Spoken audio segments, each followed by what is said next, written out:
Have you ever been driving and heard your phone beep or buzz and just picked it up to see who it was? Or maybe you've used your phone while you drive to skip that song you hate or just scrolled to find the one you want to listen to. Maybe you like to Snapchat and have used your phone to take pictures like this while you drive. Maybe you're not willing to admit to doing these things, or you don't think it's actually an issue, but you'll change your mind after hearing this. Dialing a call multiplies a person's risk of getting in a car accident by 2.8. Talking or listening to a call multiplies the crash risk by 1.3, and simply reaching for a device while you drive multiplies the risk by 1.4. I know what you're probably thinking. 2.8, 1.4, those aren't big numbers, and those are average numbers. I'm different. I'm a good driver. I won't even let myself come close to getting in a car accident.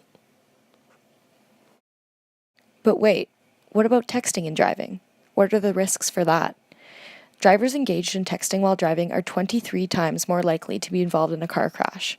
23 times.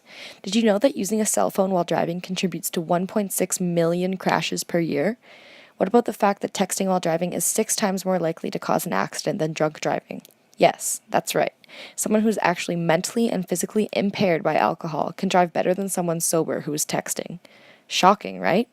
Or maybe it isn't. Maybe you already knew this. And you know what? Most people actually do know these facts, but they continue to text, talk, or use their cell phone while driving because they believe that nothing bad will happen to them. Well, obviously, this is a huge issue because texting while driving is causing accidents and people are getting hurt because of this.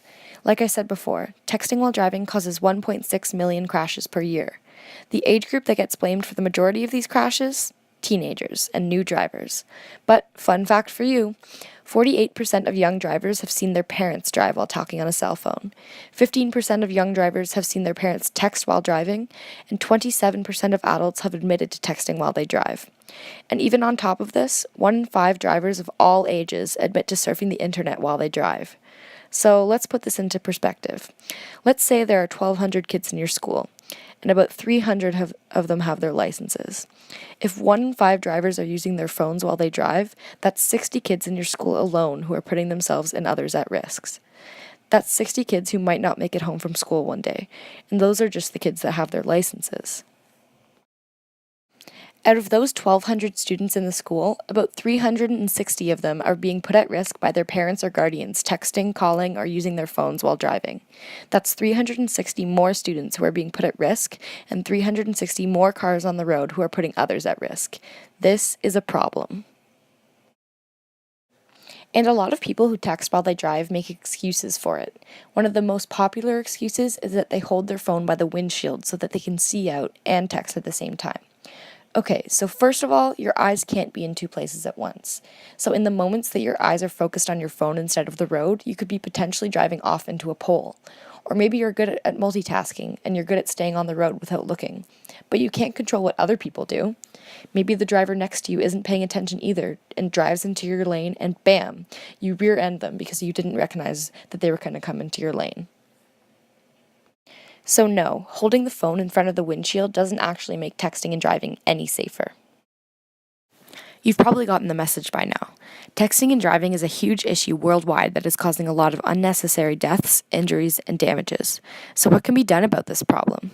I decided to launch a no texting and driving campaign.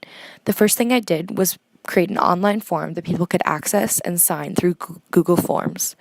On this form, people were able to pledge to never text and drive, and then they were able to sign their name.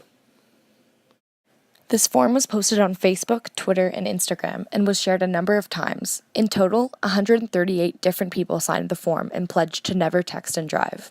That may not seem like a lot, but that's 138 people out on the road that have promised to drive safely and legally.